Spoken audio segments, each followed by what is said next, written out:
전능하사 천지를 만드신 하나님 아버지를 내가 믿사오며 그 아들 우리 주 예수 그리스도를 믿사오니 이는 성령으로 잉태하사 동정녀 마리아에게 나시고 본디의 어들에게 고난을 받으사 십자가에 못 박혀 죽으시고 장사한 뒤 사흘 만에 죽은 자 가운데서 다시 살아났으며 하늘에 오르사 전능하신 하나님 우편에 계시다가 절에서 산자와 거룩한 공예와 성도가 서로 교통하는 것과 죄를 사하여 주시는 것과 몸이 다시 사는 것과 영원히 사는 것을 믿사옵나이다. 아멘.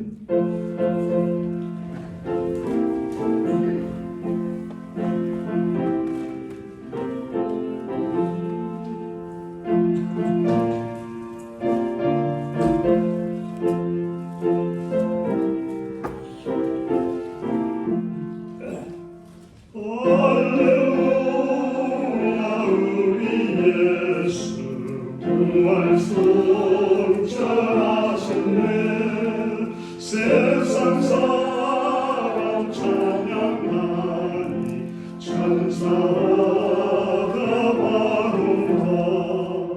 그 주 예수 구하사 사망 권세 이겼네. 그 주 예수 구하사 사망 권세 이겼네. 할렐루야 우리 예수 왕의 왕이 되시고 우리 들의 중보 되신 성령 전가하시네. 그 주 예수 구하사 처음 열매 되셨네. 그 주 예수 구하사 처음 열매 되셨네. 할렐루야 우리 예수 온갖 뒤가 없도다. 무덤 속에 있는 죄인 주나니 계시네.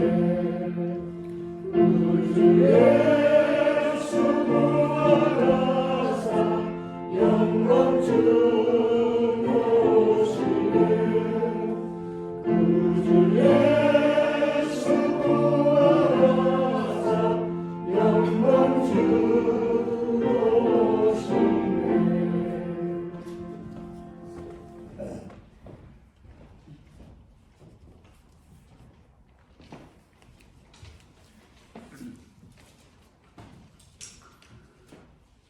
할렐루야.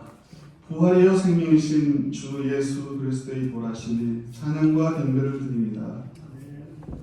주님은 저희에게 씌워진 사망의 월물을 벗기시고 새 생명, 영원한 생명의 축복을 허락하여 주셨습니다.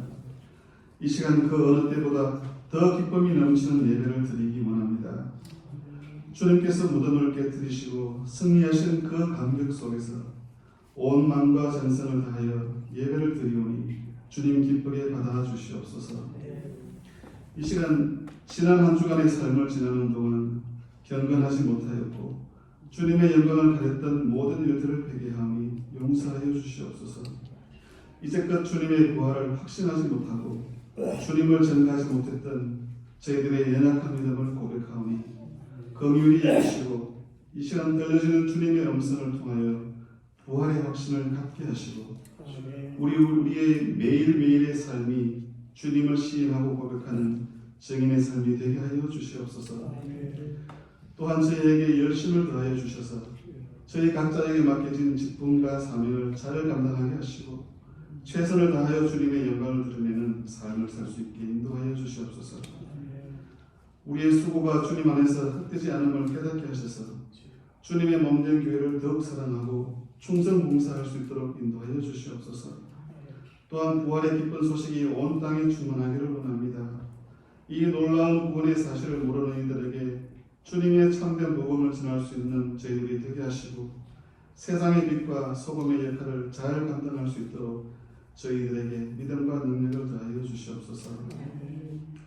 이 귀한 복음의 소식을 전파하기 위하여 세계 각지에서 수고하시는 선교사님들과 페루의 팔로 교회 외에도 주님의 크신 은혜로 함께 하셔서 건강을 허락하시고 능력과 믿음을 더하여 주셔서 그들이 수고하는 곳마다 열매 맺게 하시고 주의 나라가 더욱더 확장되는 역사가 있게 하여 주시옵소서. 특별히 기도하기는 본교회에 새로운 담임 목사님을 친빙하기 위하여 온 교우들이 한 마음으로 기도 중에 있습니다. 주님 뜻에 합당하고 성도들을 잘 양육하여 동산교회를 잘 이끌어갈 수 있는 귀한 목사님을 맞이할 수 있도록 주님 인도하여 주시옵소서. 이 시간 부활의 기쁜 소식을 들려주시기 위하여 단위에 서시는 김영철 목사님께 성령께서 함께 하셔서 능력과 세임을 허락하여 주시고 기도와 고민 가운데 준비하신 말씀을 선포하실 때에 듣는 모든 성도들이 기쁨과 소망이 넘치게 하시고 앞으로의 삶이 변화되는 놀라운 역사가 있게 하여 주시옵소서. 주의 몸된 교회를 위하여 예배의 진행을 위하여 수고하는 모든 성도들을 축복하시고 기쁨으로 주의 일을 감당하게 하시고 봉사할 때마다 주의 향기가 나타나게 하여 주시옵소서. 예배에 참석하지 못한 동산의 모든 구석들에게도 부활하신 주님의 사랑과 은혜가 똑같이 임하시길 간절히 바라며 이 모든 말씀 우리 주 예수 그리스도의 이름으로 기도하옵나이다. 아멘.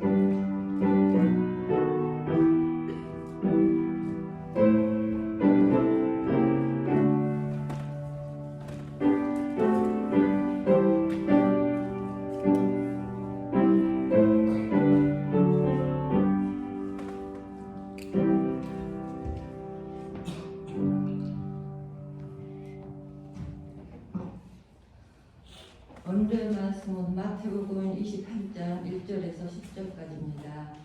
안식일이 다 지나고 안식 후 첫날이 되려는 새벽에 막달라 마리아와 다른 마리아가 무덤을 보러 갔더니 큰 지진이 나며 주의 천사가 하늘로부터 내려와 돌을 흘러내고 그 위에 앉았는데 그 형상이 번개 같고 그 옷은 눈같이 희건을 지키던 자들이 그를 무서워하여 떨며 죽은 사람과 같이 되었더라.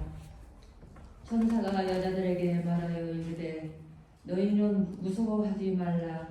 십자가에 못 박히신 예수를 너희가 찾는 줄 내가 아노라. 그가 여기 계시지 않고 그가 말씀하시던 대로 살아나셨느니라.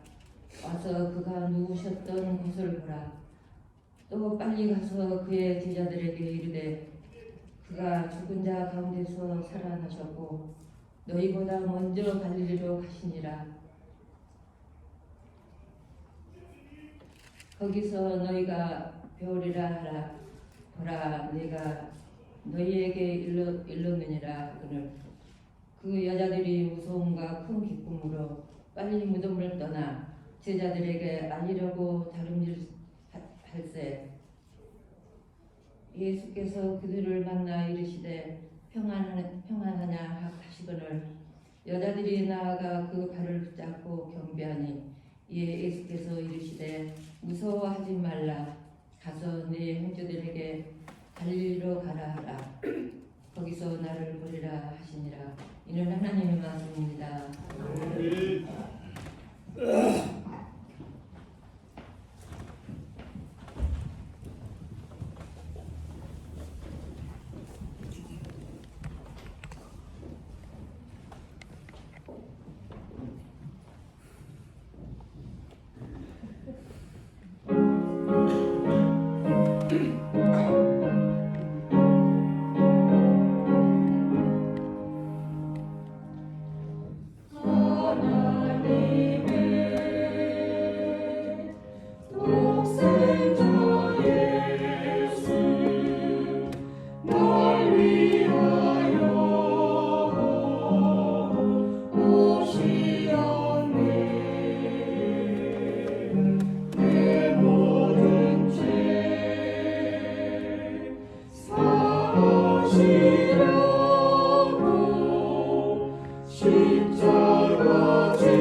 살아계신 주 나의 참된 사랑 두려움이 사라지네 사랑의 주를 갈 길이 더하리 내 모든 삶의 기쁨 늘 충만하네.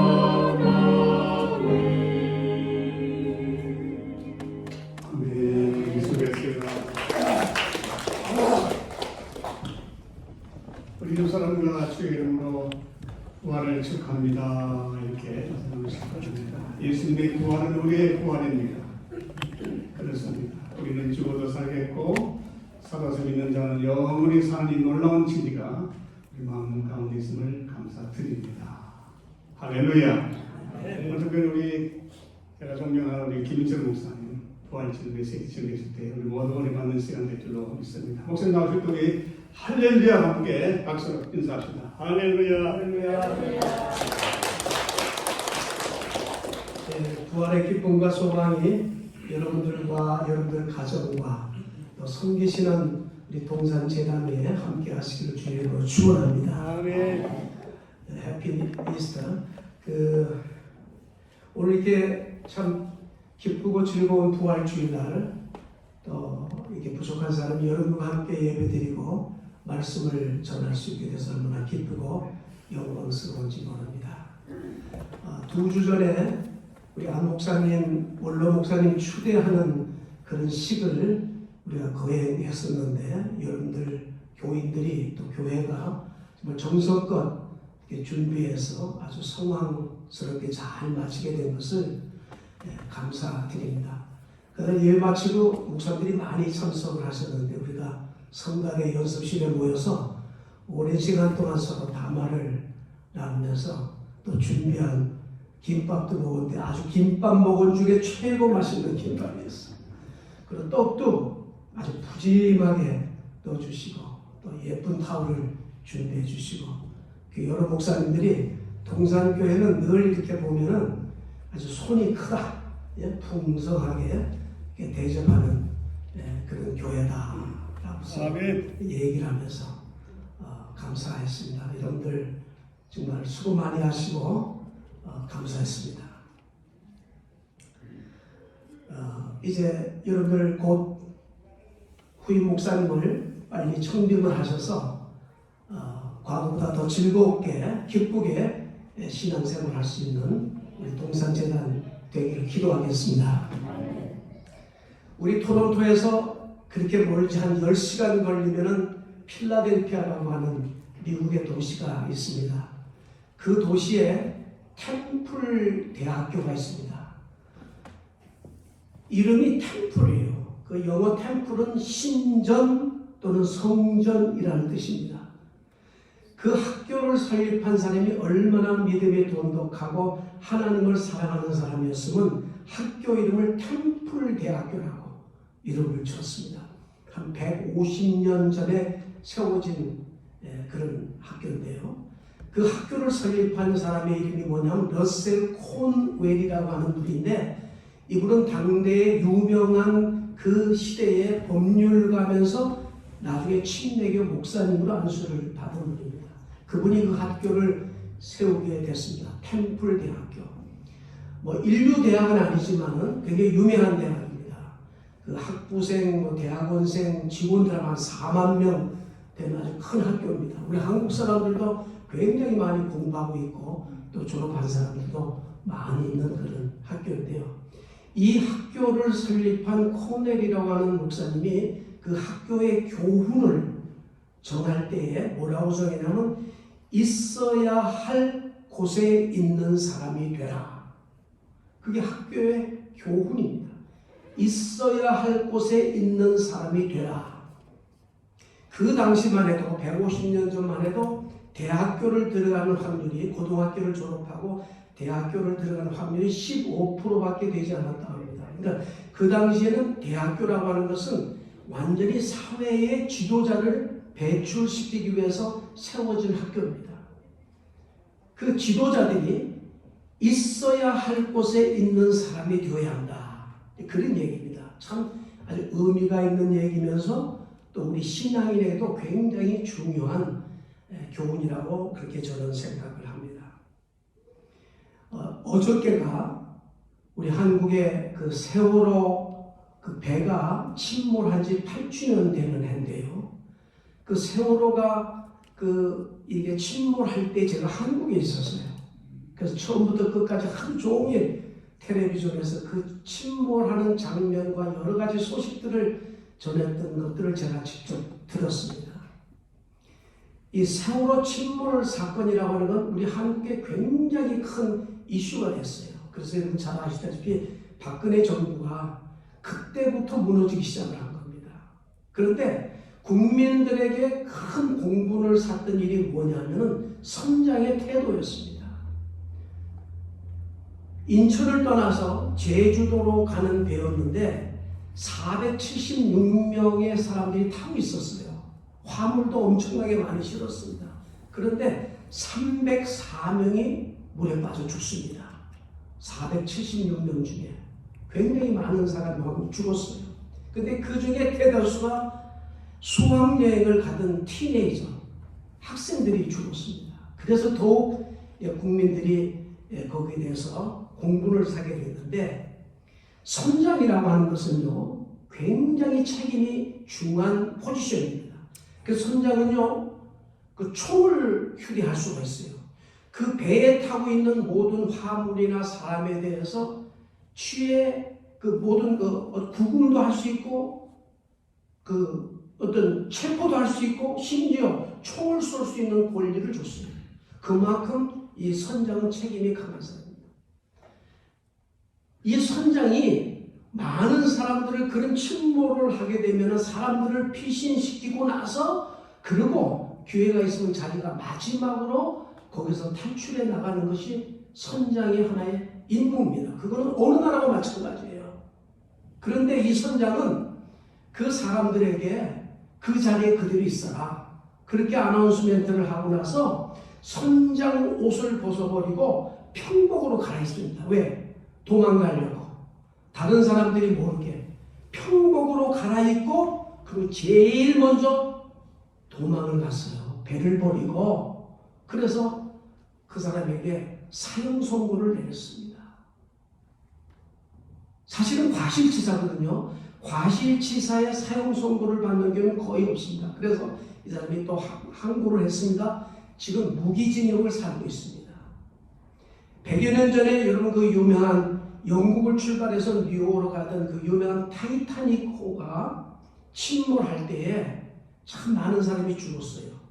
그런데 그 마지막에 선장이 그 배를 구멍 그 보트를 탈 수 있는 기회가 있었는데도 그걸 거절합니다. 왜냐하면은 그 선장은 배의 운명과 함께 해야 되고 이 많은 사람들이 죽게 됐는데 내가 책임을 져야 된다. 그리고 그 기회를 저버리고 다시 자기 선장실 조타실에 들어가서 배가 침몰할 때 같이 죽었어요. 그게 그 큰 배가 그 많은 사람들을 침몰시켜서 사람들을 죽게 했지만은 그 선장이 지금까지도 그가 지탄받지 않고 그를 위대한 선장이라고 일컫는 것은 그에 있어야 할 곳을 지켰기 때문에 그런 거예요. 그러나 이 세월호의 선장은 자기가 먼저 도망갔어요. 많은 사람, 그 선장이 조금만 자기 자리를 지켰으면 그 많은 사람들이 죽지 않았을 거라는 겁니다. 사람이요, 있어야 할 자리가 다 나마다 자기마다 틀리지만은 그 자기가 있어야 할 자리에 그 자리를 지키지 못하면은 이와 같이 많은 사람들의 공분을 사게 되고 큰 실수를 저지르게 된다고 하는 것을 생각할 때 이 템플대학교가 있어야 할 곳에 있는 사람이 되라 하는 교훈은 굉장히 아주 의미가 있고 중요한 교훈이 아닌가 그렇게 생각을 합니다. 우리 신앙생활도 마찬가지입니다. 예수님의 십자가와 부활의 사건을 전후해서 볼 것 같으면은 예수님이 마지막 십자가를 지시기 전에 너무 힘들고 육신적으로 괴로워서 마지막 기도하기 위해서 종종 가시던 겟세마네 동산에 그가 제자들을 데리고 올라가셨습니다. 마지막 기도하기 위해서요. 그래서 9명의 제자들은 그 동산 어구에다가 거기서 기다리라고 그러고, 그리고 자기가 기도하는 자리까지 베드로, 요한, 야고보 세 사람을 데리고 올라가고, 자기는 거기서부터 조금 더 떨어져서 예수님은 기도를 하는데 예수님 부탁을 합니다. 내가 심히 죽게 되었으니 너희들이 깨워서 기도해달라. 그리고 예수님은 좀 떨어져서 기도를 했습니다. 성경에는 그 얼마나 괴로운지 그 기도하면서 그 땀이 피땀을 흘렸다 이렇게 표현하고 있어요. 그렇게 아주 심각하게, 그리고 그 마지막 십자가를 그 사건을 대하기 전에 하나님 앞에 간절히 그렇게 기도를 하면서 나를 위해서 깨어서 기도해라. 그러다가 나와서 기도하다가 내려와 보니까 어떻게 됐다고요? 그 믿었던 세 사람의 제자가 기도했습니까? 뭘 했어요? 자고 있었다. 예수님은 하도 기가 막혔지만은 마음은 원이로도 육신이 약하구나 이해를 했어요. 2번, 3번, 한 번도 아니고 3번까지 그 기도의 자리를 지키지 못하고 예수님의 마음을 전혀 이해하지 못하고 그렇게 자기가 믿었던 그 소위 수제자라고 일컫던 세 사람의 그 제자들도 마지막 그 순간에 그야말로 주님의 그 마음을 생각하면서 기도해야 될 그 자리를 지키지 못하고 자고 있었고 졸고 있었어요. 나중에 마지막 3번째 와서는 주님이 너무 기가 막혀서 아예 푹 자라고 그랬어요. 자고 일어나라고 그랬어요. 여러분 생각해 보세요. 이 성경에서 그냥 넘어가는 얘기지만은 얼마나 기가 막힙니까? 그게 지금 좋을 수 있는 자리입니까? 예? 지금 잘 수 있는 자리입니까? 기가 막힌 그 순간에 그 기도의 자리를 지키지 못했던 그 제자들의 모습을 성경에서 기록하고 있습니다.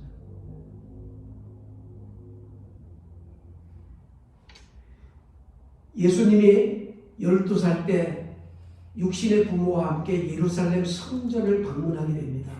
그때는 1년에 한 번씩 모든 유대인들은 성전에 가서 제사를 드려야 됐습니다. 그래서 그 예수님의 육신의 부모님들이 예수를 데리고 성전에 올라갔어요. 예루살렘에. 그때는 사람들이 많이 모이던 그런 시기라 이제 성전의 예배를 마치고 다시 이제 나사렛 집으로 내려가는 겁니다. 성전에서 예루살렘에서 내려가는 거예요. 하루 쭉 내려가다가 보니까 예수님이 옆에 없는 거예요. 얼마나 사람들이 많고 정신이 없었으면 자기가 데려간 자식이 옆에서 있는지 없는지를 한 마리 없는 걸 알았다는 말이에요. 그렇게 정신이 없던 거예요. 깜짝 놀라서 예루살렘으로 다시 올라갔어요. 올라가서 이틀 동안은 그냥 여기저기 예루살렘 성 안에를 두루 찾으며 다니는 거예요. 그래서 마지막으로 성전에 올라가서 보니까는 예수님이 거기서 선생들과 토론을 하고 있었다.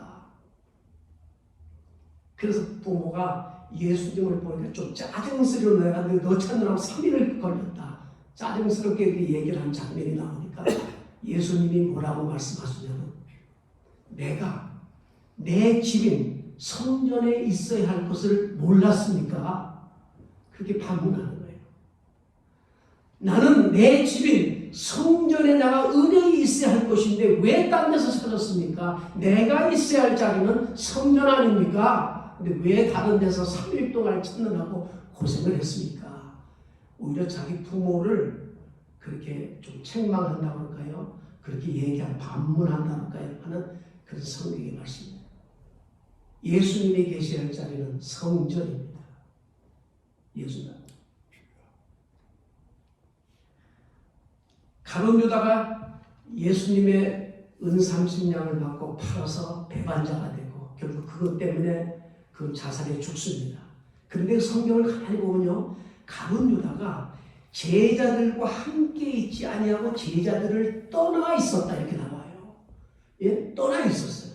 제자들과 떠나서 어디 있었냐? 제사장 뜰을 배회하고 있었다. 그래서 사탄이 그 마음에 유혹이 들어가서 스승을 팔아버리도록 해요.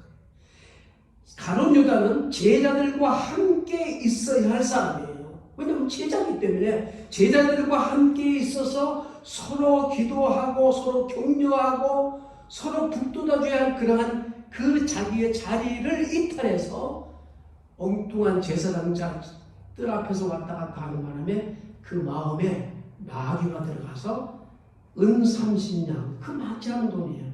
그것을 받고 스승을 팔아버리는 역대의 가장 그 불행한 배신자가 되고 결국 그것 때문에 자기 목숨을 버는 자살하는 그런 불행을 겪게 되는 거예요. 있어야 할 자리를 이탈해 나간 그런 결과라고 그렇게 볼 수가 있습니다. 예수님께서 열처녀 비유를 마태복음 25장에서 말씀하시면서 신랑을 맞이한 10처녀가 있었는데 5처녀는 등을 들고 거기에다 기름을 채우고 있었고 5처녀는 등을 들고 있었지만은 기름을 채우지 못하고 있었다. 그런데 신랑을 맞이할 처녀들이 신랑이 온다는 소식을 듣고 그리고 이제 기다리다 쫓아갔는데 등을 들고 나가려면 불을 켜야 되잖아요. 불을 켰는데 5사람은 기름을 준비하지 않아서 그때 온다는 얘기를 듣고 기름을 사러 갔다는 거예요. 그 기름을 사러 간 사이에 그 신랑 되신 예수님을 기다려야 할 그 자리를 떠나서 기름을 그때 준비하러 사러 간 그 자리를 이탈하게 되는데 그 사이에 신랑 되시는 예수님이 오시게 돼서 지혜로운 5처녀는 신랑을 맞이하게 되고 미련한 5처녀는 신랑을 맞이하지 못했다. 왜? 그 자리를 끝까지 지키지 못했어요. 그래서 예수님이 재림하실 때에도 어떤 사람들은 예수님의 재림을 맞이할 사람이 있지만 어떤 사람은 자기의 자리를 지키지 못해서 맞이하지 못하는 그런 불행을 겪을 수 있다. 자기가 지켜야 할 자리를 얼마나 중요한가 우리에게 말씀해 주시고 있습니다. 예수님께서 십자가에서 우리의 죄를 대신해서 십자가에서 고난을 받으시고 그리고 죽으셨습니다. 그러면 당연히 십자가에 고난받는 그 밑에는 누가 있어야 돼요? 제자들이 있어야 됩니다. 당연하지 않습니까, 여러분들? 예수님이 3년 동안 데리고 다니면서 그렇게 보여주고 교훈하고 제자로 삼으셨으면은 자기의 스승인 예수님이 우리의 죄를 대속하시기 위해서 십자가에서 죽으셔야 된다고 하는 것을 그렇게 누차 얘기했고 그건 이미 구약 성경에 기록된 예언을 이루기 위해서 하는 것이다라고 수차례 얘기했음에도 불구하고 그 십자가의 그 밑에 함께 고난에 참여해야 된 제자들이 없었어요. 그리고 누가 있었어요? 요한만 있었어요. 그리고 여인들만 있었습니다. 나머지 제자들은 왜 없었어요? 자기도 예수를 따르는 당이라고 할까봐 붙잡힐까봐 무서워서 겁이 나서 피신해서 도망을 갔습니다. 예수님이 부활하셨어요. 예수님이 부활하신 것은 갑자기 이루어진 게 아니라 내가 죽었다가 다시 살아나리라. 이것도 성경을 이루게 하게 함이라 누차 얘기했습니다. 예수님이 십자가의 순환을 받기 전에 얘기했어요. 제자들에게. 그러면은 적어도 무덤 앞에서 기다려야 됩니다. 근데 누가 갔어요? 제자들은 얼씬도 안 했어요. 여인들만 갔습니다. 제자들이 지켜야 할 자리, 그 마지막 순간을 보면요, 예수님의 마음에 기가 막혔을 거예요. 내가 그렇게 사랑하고, 내가 그렇게 훈련시키고, 내가 그렇게 믿었던 제자들, 이렇게 나를 모르고, 이렇게 나를 떨어져서 자기의 자리를 지키지 않는 그 제자들의 모습을 보면서 스승인 자기 자신이 너무 실망하셨어요. 예수님은 그 후에 한 번도 제자들을 책망하지 않으셨어요. 그 책망하지 않은 것은 예수님의 그 크신 사랑도 있었지만은 우리가 좀 생각해 보면 내가 그 3년 동안 믿었던 그 제자들이 마지막 순간에 나를 버리고 떠나고 자기 자리를 지키지 않았을 때 너무 기가 막혀서 책망할 수도 없어요. 내 자신이 너무 부끄러워서. 책망을 어떻게 하겠어요? 그렇게 내가 믿었는데. 자기 자리를 완전히 비다. 예수님은 부활하신 후에 여인들에게 또다시 말합니다. 너희들은 제자들에게 가서 거기서 다시 갈릴리에서 거기서 다시 내가 만나기를 원한다.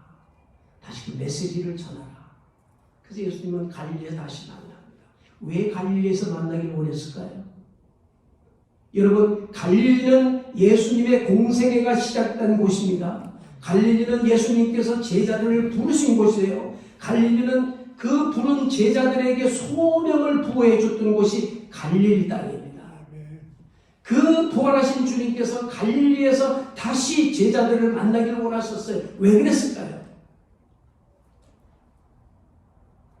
자기 자리를 지키지 못하고 이탈되어 있던, 그래서 그 예수님마저도 그 마음속에 속깊게 실망이 있을 거예요.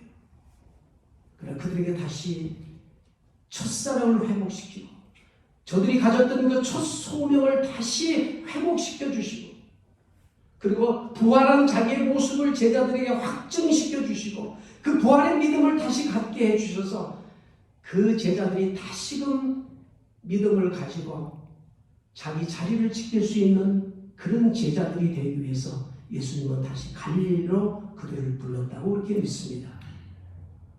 다시 만나셨어요. 부활하신 예수님 40일 동안 지상에 계시면서 승천하기 전까지 11번에 거쳐서 제자들에게 보여주셨어요. 제자들과 함께 식사를 했어요.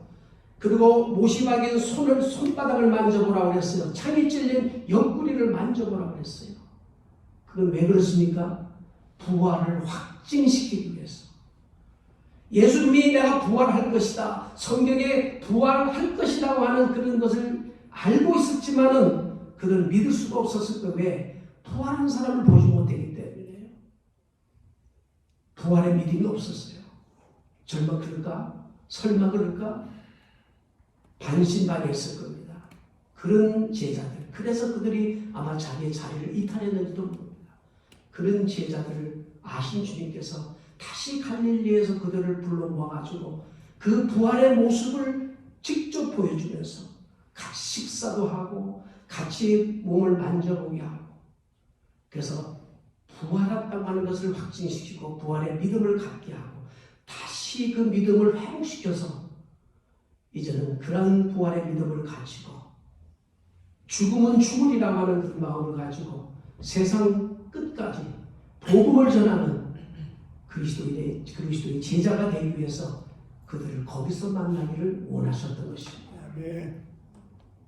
오늘 저는 이 말씀을 보면서 우리는 우리의 자리를 지키고 있는가 한번 생각해 봅니다. 교회가 있어야 할 자리를 지키고 있는가? 목사가 있어야 할 곳을 지키고 있는가? 성도가 있어야 할 곳을 지키고 있는가? 우리가 한번 점검해 볼 필요가 있다고 생각합니다. 요 근래에 있었던 얘기입니다만은 우리 온타리오 주 안에 한국 교회들 가운데 한 10여 개 교회, 역사가 굉장히 오래된 교회들이 소속되어 있는 그 교단에서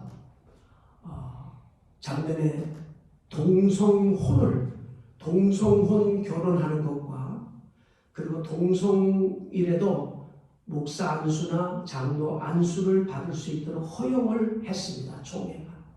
그래서 거기에 많은 교회들이 반발을 했는데 거기에 속해 있는 한국 교회들이 이렇게 반으로 갈라졌어요. 우리는 그런 교단에서 우리는 신앙생활을 할 수 없다. 우리는 교단을 탈퇴한다. 또 어떤 교회는 그 교단에서는 그래도 우리 교회가 그렇게 안 하면 되지 않느냐. 그냥 있겠다. 그래서 교회가 갈라지게 됐습니다. 그런데 교단을 탈퇴하게 되면 그 우리 이민교회에서 말이죠. 교회를 하나 장만하려면 얼마나 고생합니까? 우리가 돈 있는 사람이 누가 있어요? 그냥 파타임하고 그냥 오반 나이 타면서 이러고 애써서 그 헌금해서 교회당을 장만하고 그 교회당에 많은 그 직기들을 준비하느라고 얼마나 고생을 많이 했어요. 그런데 교단을 탈퇴하게 되면 하나도 건드리면 안 됩니다. 그대로 빈몸으로 나와야 돼요. 교단의 이 교회라고 하는 건물에 있는 모든 것은 개인기 아니에요. 심지어 교회 것도 아니고 이 재단에 속해서는 교단 거리기 때문에 개인기 아닙니다. 그래서 거기 있는 걸 손을 대서 만약에 가지고 나왔다 하면 형사법으로 걸립니다. 이게 완전히 빈털터리로 나와야 돼요. 런던에 있는, 여러분 아마 뉴스를 통해서 아셨겠지만 신문을 통해서 런던에 있는 교회가 그 교단에 속해 있는지 거의 50년 된 교회입니다. 그런데 목사님과 장로들이 아무리 기도해도 이건 아니다. 어떻게 남자와 여자가 만나서 한 가정을 이루고 그 가정이 생육하여 번성하라고 하는 이 하나님의 말씀에 반하는 이런 일 어떻게 당할 수 있느냐. 뭐라고 얘기냐면 캐나다 국가가 결정했기 때문에 더 따라가야 된다. 어떻게 교회가 국가가 결정했다고 해서 그 잘못된 길을 따라야 됩니까? 물론 따라야 할 건 있어요. 여러분 캐나다 좋은 나라예요. 저도 아주 행복하게 잘 살 수 있지만 캐나다라고 이 국가가 정하는 것이 다 옳은 건 아니에요. 캐나다의 과거에 이 얼마나 잘못된 일을 했는가 요 근래 신문을 통해서 보잖아요. 예? 그 원주민 인디안들 그 자녀들을 문화를 바꾸게 해서 말이요 집단으로 기숙해서 얼마나 막 1000여 명의 애들을 막 학살했고 그 학살하는 그 학교가 누가 운영했어요? 캐톨릭 크리스천들이 운영했다고 말이에요. 이게 캐나다 국가의 역사입니다, 여러분. 국가가 정했다고 해서 따라간다. 천만의 말씀이에요.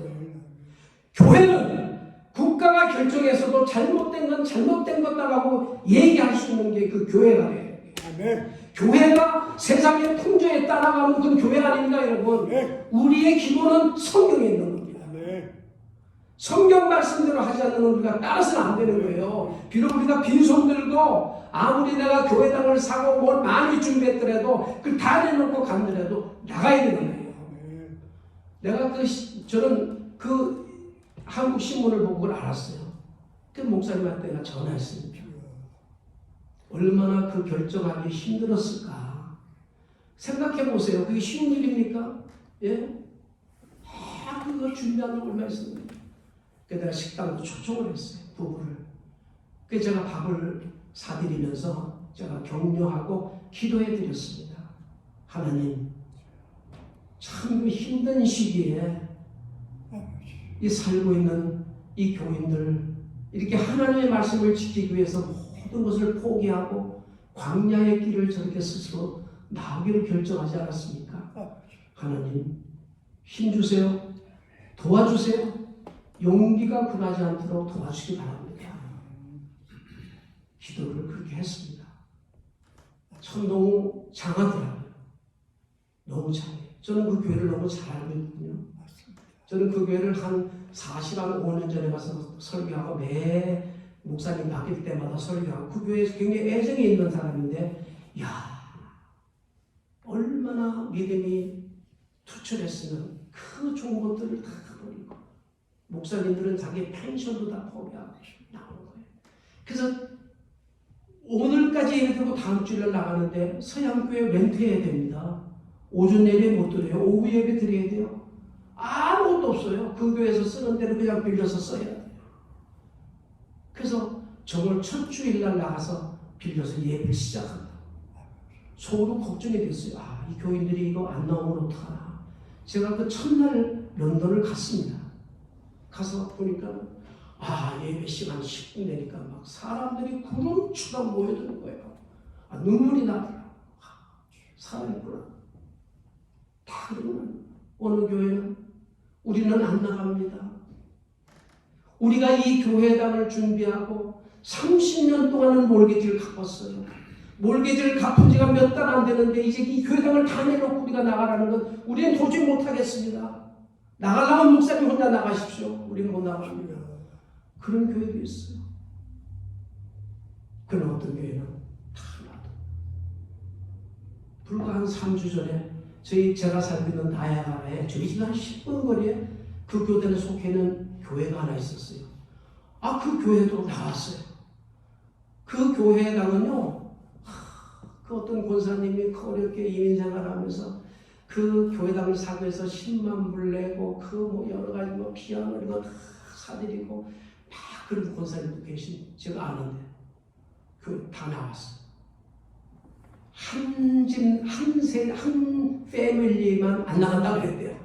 나머지는 다 나와서 서양교회를 빌려보는데 2시에 예배를 드리는데 그것도 딱 3시 반이면 나가라. 3시 반 이상은 못 쓴다. 우리가 또 나서야 된다. 얼마나 불편했어. 그 교회는요, 그냥 아래층을 잘 수리해가지고 체육관 만들고 막 숙소도 만들어가지고 우리 토론토에 있는 교회들이 거기 빌려가지고 많은 교회들이 1박 2일 동안 거기서 걸어서 폭포가 걸어갈 정도니까 막 그렇게 했었어요. 그래가지고 그 상당히 사람들이 많이 애용했던 그런 교회예요. 근데 그걸 다 그래서 내가 그 교회 창립 예배 때 갔었습니다. 저희 집에서 가깝기 때문에 그 권사님을 만났어요. 권사님, 제가 듣기에는 권사님이 참 헌금도 많이 하시고 그리고 이렇게 많은 그 기물들을 준비하시려고 수고 많이 하시다는 얘기 들었는데 얼마나 서운했습니까? 나오시려면. 인간적으로 참 서운했대요. 너무 서운했는데 이건 아니다. 이건 아니다. 이건 잘못, 우리 교단이 잘못 결정한 것이다. 우리는 그런 데서 신앙생활 할 수 없다. 우리는 고생스럽더라도 모든 것을 포기하고 광야에 스스로 나가는 거예요. 나가더라도 우리는 나가야 되겠습니다. 목사님에게 우리 나가십시다. 그렇게 자기도 얘기했다는 거예요. 그 장본사님이 굉장히 강하신 분이 돼서 소문이 좀 그렇게 났는데 그날 그 모습을 보고 훌륭하시구나. 다른 거 다 필요 없어. 그 결정하는 데 앞장섰다는 얘기를 듣고 내가 고개가 숙여졌어요. 너무 훌륭한 거예요. 너무 훌륭해요. 여러분, 교회가 서 있어야 할 자리가 뭐예요? 하나님의 말씀인 성경 말씀과 반하는 것을 총이 아니라 총의 할아버지가 결정했더라도 아니오라고 얘기했었어요. 저는 지금 이러한 사건들을 보면 저는 캐나다 장로교단 소속 교회에서 8년 동안 전도사를 하고 그 교단에서 운영하는 신학교에서 2년 동안 파타임으로 공부한 사람인데 그런 교단이 아니었는데 변해서 한 35년 동안 왜 그런지 아십니까? 나이 많은 보수적인 경향을 가진 목사님들이 다 은퇴하고 죽었어. 젊은 사람들이 다 이제 교회를 맡고 교단을 책임지고 있다 보니까 사고가 다르죠. 이게 남의 일이라고 얘기 안 해요. 우리 교단도 우리 같은 사람도 죽고 나서 젊은 사람들 이 교단에 이렇게 목사님들 멤버십 이렇게 들어오는 거 보면요 어느 학교를 나왔습니까? 그래서 뭐 서양 여기 캐나다나 미국에서 신학교를 졸업했다면은 인터뷰도 제대로 안 하고 그냥 오케이 패스시켜요. 그 여기 토론토에서 계시다가 한국의 세브란스 병원 원목으로 가신 목사님이 계세요. 유 목사님이라고. 제가 한번 한국에 갔다가 그 유 목사님이 매주 목요일날 세브란스 병원에 있는 온 직원들이 기도회를 한다는 거예요. 한번 설교해달라고 해서 가서 설교를 하고 얘기를 나누게 됐는데 원목이 뭐 하는 일이냐 그냥 예배만 드리고 하는 거 했더니 원목은 별정직인데 세브란스 병원에서 일하는 사람들이 한 1000여 명이 되는 식구가 있는데 의사, 간호원 전부 다 행정직인데 한국에서 가장 실력 있는 의사라도 원목이 하는 일은 인터뷰를 한대요. 인터뷰를 해서 이 사람이 우리 세브란스 병원의 직원으로서 의사로서의 인성을 가지고 있는가 없는가를 인터뷰해서 이 사람은 인성이 부족하다고 표시를 하면 절대 안 쓴대요. 아무리 그 사람이 세계적인 우수한 의사라도 안 쓴대요. 인성이 세브란스 병원, 크리스천 병원의 인성에 맞아야 된다는 거예요. 아무리 그 사람이 실력 있고 좋은 학교를 나왔어도 우리 노예도 그래야 되는 거예요. 앞으로 몰라요. 어떻게 되는지 모른다고 젊은 사람 하면서 그냥 세상 풍조에 그냥 흡설려 그냥 가는 거예요. 교회가 그건 교회가 있어야 할 자리가 아니에요. 교회는 아무리 세상에서 우리를 힘들게 만들어도 하나님의 말씀에 반대되고 잘못되는 일을 경하고 거기 우리를 따르라고 그러면 아닙니다. 그렇게 아닙니다. 아멘. 라고 단호하게 얘기하고 따라가지 말아야 돼요. 아멘. 아멘. 나는요, 우리 교회, 제가 섬기던 교회가 저 정말 고생 아주 엄청나게 하고 교회당을 건축했습니다. 근데 만약에 우리 노예도 이런 상황이 되게 되면은 난 우리 교회에게 이렇게 해요. 여러분, 내가 이 교회를 짓기 위해서 얼마나 애쓰는지 여러분 아시지 않습니까? 그래도 여러분, 우리 노예와 우리 교단이 이런 것 잘못됐으면 여러분 교회를 다 버리고 해도 나오십시오. 저는 그렇게 얘기하고 싶습니다. 그래야 됩니다. 지금은 이 사람들이 소외된 사람이 되는지 모르지만 앞으로 역사가 지나가잖아요.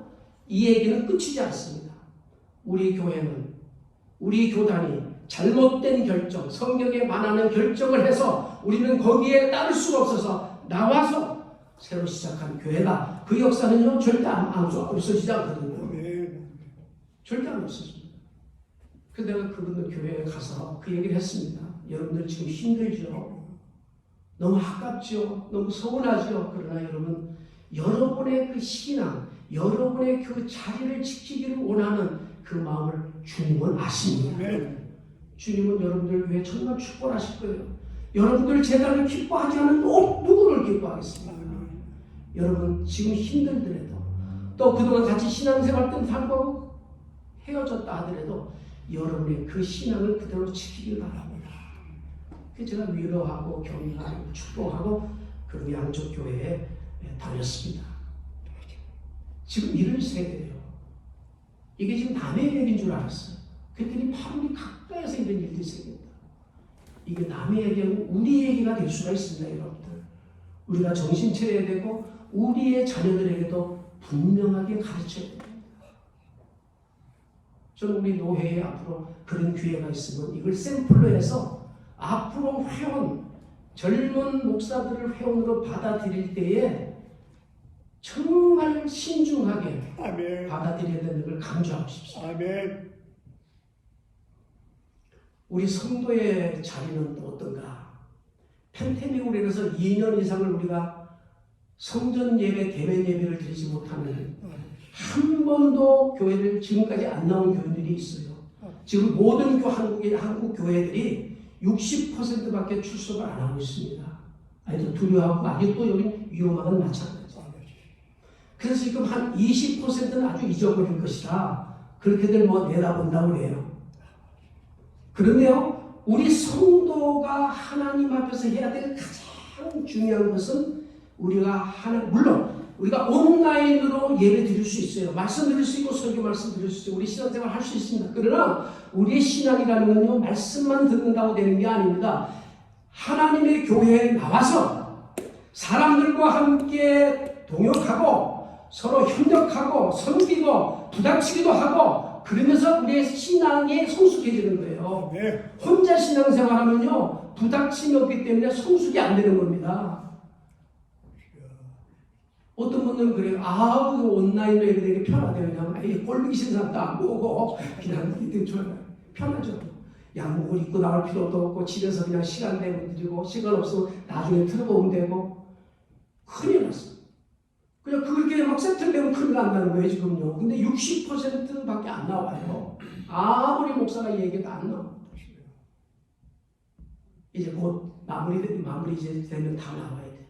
신앙 우리가 할 수 있는 최대의 하나님 앞에 드릴 수 있는 우리가 할 수 있는 구원받은 우리가 할 수 있는 최고의 우리의 자리는 성전에 나와서 하나님 앞에 예배드리는 것입니다. 아멘. 이게 중요한 겁니다. 신앙생활에 아주 중요한 거예요. 우리 자리로 돌아와야 돼요. 그걸 여러분들이 누누이 얘기를 해야 됩니다. 가르쳐야 됩니다. 강조해야 됩니다.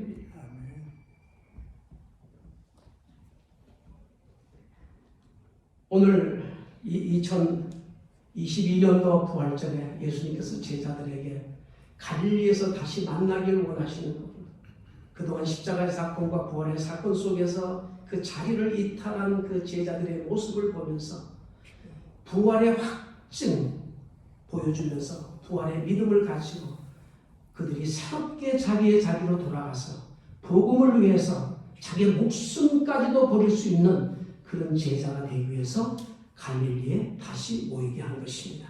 아멘. 우리도 부활절을 맞이해서 혹시 우리 교회나 우리가 우리의 지켜야 할 자리를 떠나 있지는 않는지, 이탈해 있지는 않는지를 한번 점검해 볼 수 있는 기회가 되시기를 주 이름으로 축원합니다. 아멘. 아버지 하나님, 2022년도 기쁘고 아름다운 부활 주일에 부족한 종을 세워서 말씀을 전했습니다.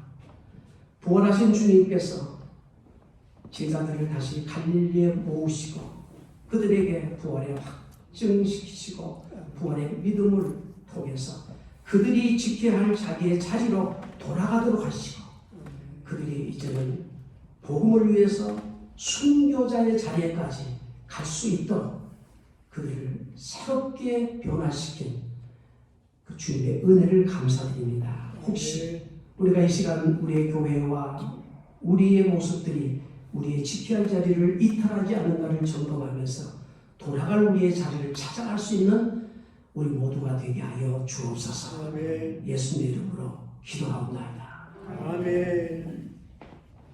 박수 한번 보내시다. 감사합니다, 목사님.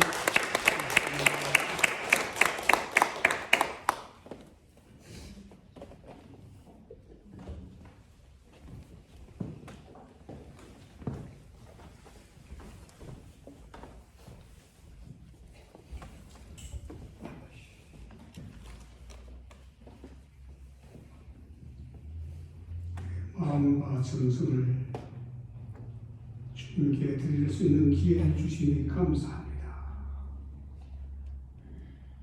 우리 생명이 끝나는 순간까지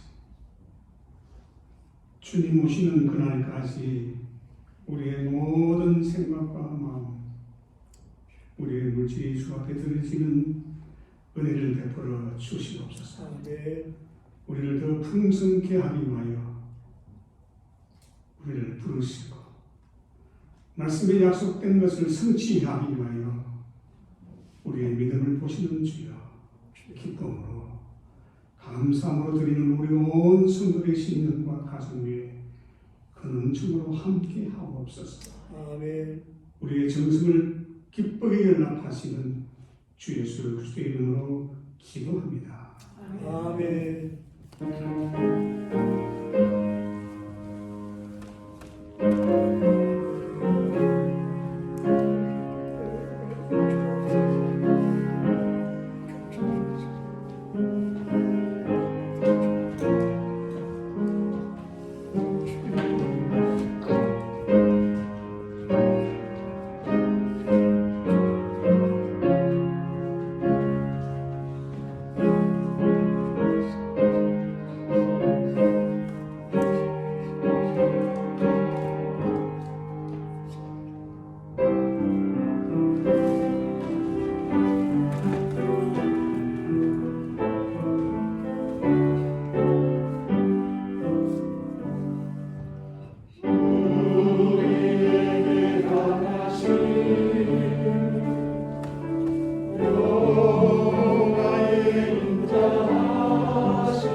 우리의 수고한 정성을 받으심을 감사합니다.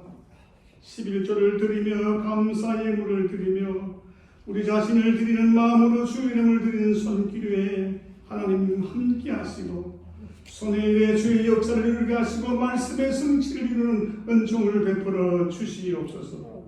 부하기도 하신 하나님, 능하기도 하시고 살리시기도 하신 우리 하나님의 정권적인 역사가 우리의 발걸음 속에 성취되게 하여 주시옵소서. 남을 풍성케 하고 주의 역사를 이루는 온 성도들로 은혜를 베풀어 주시옵소서. 하늘에서 가정에서 직장에서 복을 받게 하시고 함께 나누는 큰 은총을 베풀어 주시옵소서. 이 예물을 받으시고 우리에게 축복해 주시기를 기뻐하시는 주 예수 그리스도의 이름으로 간절히 기도하옵나이다. 아멘. 할렐루야. 아멘. 네, 오늘 귀한 말씀 우리 목사님 해주셔서 다시 한번 감사를 목사님 드립니다. 목사님 고맙습니다. 감사합니다. 어저께 우리 박정자 권사님 부르심 받았습니다. 그래서 4월 14일 11시 목요일 날 21일. 21일입니까? 잘못 썼네. 예, 그러네. 저기 있어. 14일이면 토요일인가? 목요일 21일이 목요일. 20일. 잘못 썼네. 20일. 예. 가르쳐주셔서 고맙습니다. 혹시 여기 있으면 큰일 뻔했네.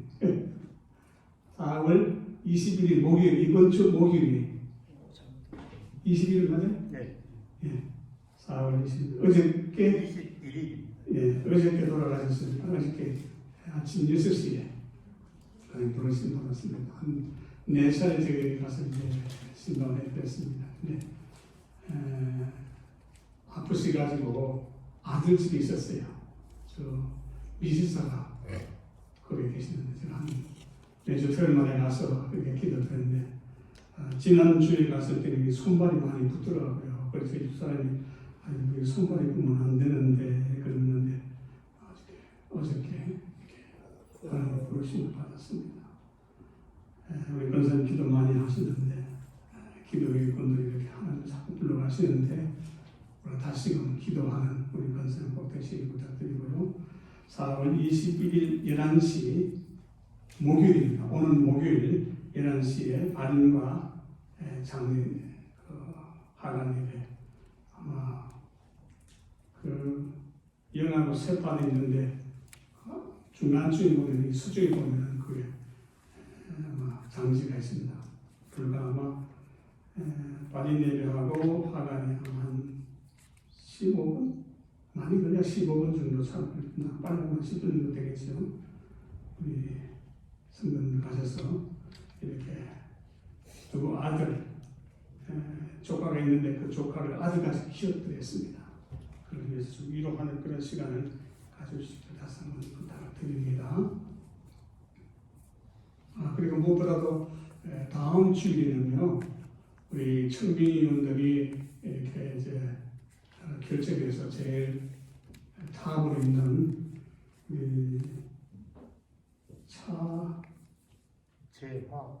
차재화 목사님 모셔서 말씀 전할 것입니다. 사실 저는 우리 김은철 목사님을 임시 당회장으로 이렇게 계속 하려고 했는데 제가 은퇴하고 난 뒤에 노회장이 그러더라고요. 은퇴한 목사님은 임시 당회장이 될 수 없다. 임시 대리장이라는 될 수 있는데 임시 당은 될 수 없다. 그렇게 이제 이야기해서 그러냐고 그래서 저는 몰라고 그냥 목사님한테 다 맡기려고 했는데 노회장이 이게 법이라고 해서 법을 따라야 되지 않겠습니까? 한국법은 조금 다르더라고요. 그래서 어쨌든 간에 요 바로 위에 있는 양릉교회 박치명 목사님이 5월 첫째 주일날 오셔서 공동회의를 할 것입니다. 그리고 다음 주에는 차재하 목사님 오셔서 갈라디아서 2장 19절에서 20절, 특별히 20절에 있는 중심 대신 그리스도라는 제목으로 이렇게 말씀을 은혜에 주실 것입니다.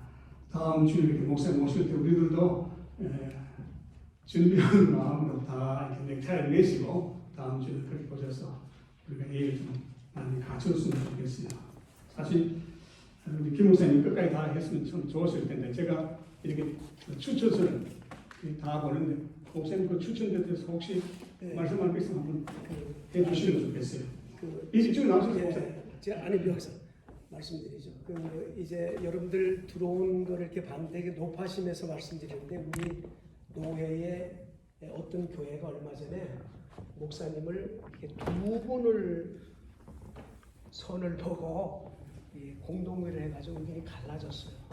그래가지고 좀 다툼이 있어가지고 1년 반 동안을 담임 목사님을 못 모시다가 지난번에 모신 일이 있습니다. 그래서 저는 이제 그렇게 이민 목회 보니까 한 분의 목사님을 이제 청빙을 해서 추천하면 그분의 설교를 듣고 또 여러 가지를 다 본 다음에 최종 결정을 해야 돼요. 예스노를 결정을 하고 아니면 또 다음 분으로 가지만은 이제 거기서 결정을 해야지. 여러분을 보고 그 중에 한 사람을 한다 그러면 여러분 의견이 갈라질 수밖에. 나는 이 목사님 좋다, 저 목사님 좋다. 교회가 순식간에 어려움을 겪더라고요. 그래서 하고 두 번째는 조금 젊은 목사님이 오셔야 됩니다.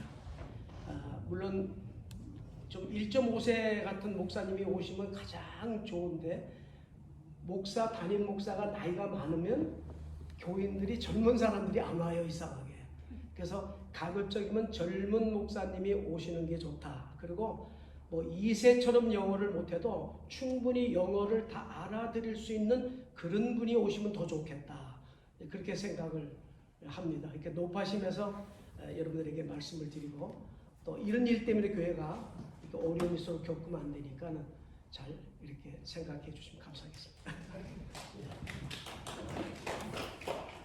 근데 우리가 다음 주에 오실 목사님에 대해서 잠깐 소개를 드리자면요. 한국에서 제가 지금 묻는데 아세아 신학 어느 대학이죠? 아세아 신학 아니 대학교 상명대학교. 예, 상명대학교에 영문학과를 네. 졸업하고 그리고 아세아 연합신학대학 저는 그냥 그 영어로 하고 한국어로 하는 건데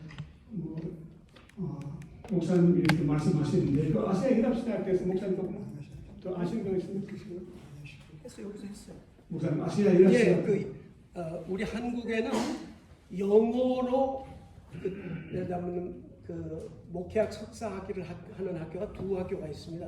하나는 아세아 연합 신학대학교가 영어로 하는데 그 영어로 하는 이유는 동남아에서 오는 유학생들을 대상으로 하는 학교가 있어요. 두 번째는 횃불 선교회라고 하는 데서 운영하는 횃불 신학교가 영어로 합니다. 그래서 교수가 대다수 미국에서 이렇게 초빙이 돼서 오는 분인데 거기에서 영어로 하는 그 학교, 그러니까 목회학 석사 학위를 공부하셨더라고요. 여기 오신 지는 저는 이건 잘 몰라요. 근데 그 나와 있는 것만 하면은 5년 계셨고 이미 영주권 다 얻었습니다. 예, 그리고 41살이고 그리고 사모님이 제가 알기에는 또 여기에서 그 유아 교육을 공부하신 분이기 때문에 현재 들어온 분 중에서 굉장히 제일 젊고 제일 괜찮지 않나 그죠? 제 생각 그렇습니다만은 서류가 4사람이 들어왔는데 그런 것 같아요. 그래서 나이가 벌써 50이 넘어가면은 조금 죄송한 얘기, 저는 뭐 70이 넘었습니다만은 이민 목회 이제 새로운 목사님은 또 젊어야 된다. 교인들이 좀 젊은 사람들이 오게 되니까 그런 거 있고 담임 목사님은 하지 못하고 부목사만 5년을 하셨어요. 근데 상당히 평은 좋으신 것 같고 저는 개인적으로 모르는 사람입니다. 우리 노회에 있는 목사님이 추천한 그런 목사님인데 아마 첫 번째 보기로 결정한 것 같아요. 잘 유심히 보시고 기도하시고. 네, 감사합니다. 무엇보다도 우리 청빙위원 5분 계시는데 청빙위원의 탁월한 선택이었어요. 그 중에서 5분 중에 제일 먼저 했으니까 기도하시고 다음 주에 우리 차주야 목사님 모셔서 말씀을 전하는데 우리도 다 이렇게 정장하고 오셔서 깍듯이 좀 예호하고 그렇게 기도하는 마음으로 준비하는 마음으로 해주시기를 부탁드립니다. 시간 조금 지났지만은 저는 기도하기를 우리 노예 안에서 오신 분은 좋겠다. 그렇게 기도했는데 마지막 결론적인 이야기는 그렇습니다. 에베소 3장에 보면은 우리가 생각하는 것에 또 우리가 기도하는 것에 넘치도록 우리를 축복해 주실 줄로 믿습니다. 아멘. 우리 나아가 있어서 165장 찬송한 뒤에 우리 김희준 목사님 축도까지 다 해주시기를 바랍니다. 165장 찬송하겠습니다.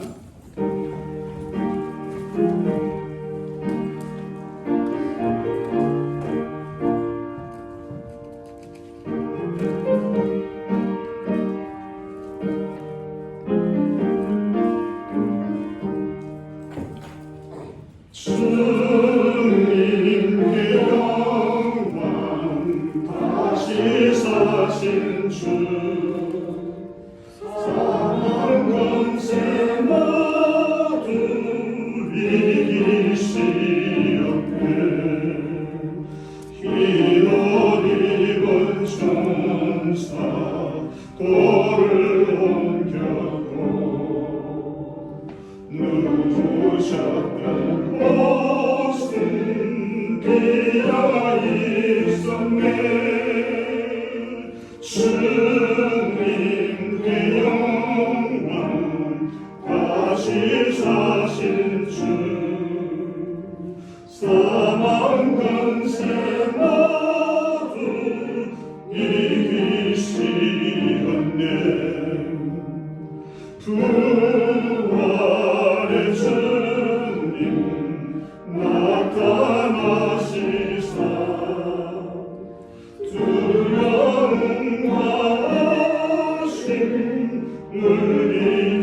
잊히셨네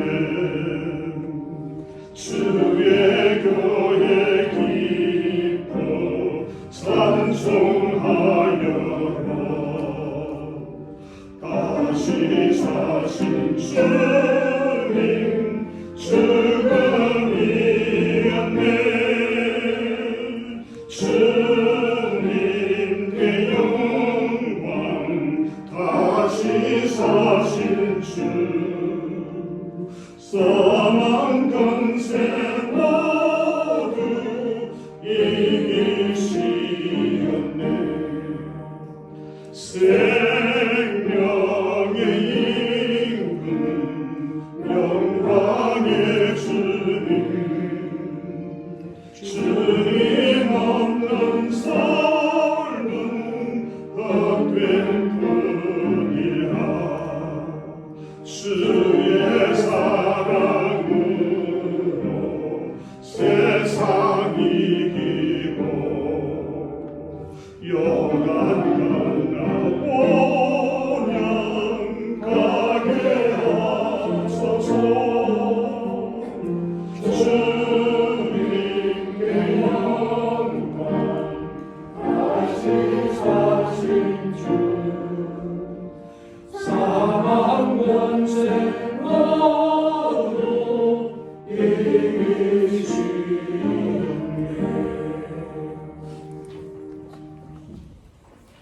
우리의 죄를 대속하시고요 십자가에 죽으시고 3일 만에 죽음의 권세를 물리치시고 다시 부활하신 그 주님의 은혜를 다시 한번 감사드리면서 그 주님의 부활하신 은혜와 하나님 우리를 위하여 예수 그리스도를 땅에 보내주시고 대속제물로 삼아주신 하나님의 그 무한하신 사랑과 우리가 있어야 할 자리가 어딘가를 다시 한번 확인하고 점검하고 우리가 있어야 할 자리를 다시 돌아가기를 원하시는 그리고 우리를 교훈하시는 성령님의 그 권능하심이 2022년 부활 주일을 맞이해서 하나님 앞에 모여 다시 한번 우리의 자리가 이탈되지 않은가를 점검하고 우리가 돌아갈 자리를 확인하고 하나님 앞에 다짐하며 이제 가정을 향해 떠나가는 사랑하는 모든 성도들 머리 위에 지금부터 영원히 함께 하시기를 간절히 축원하옵나이다. 아멘.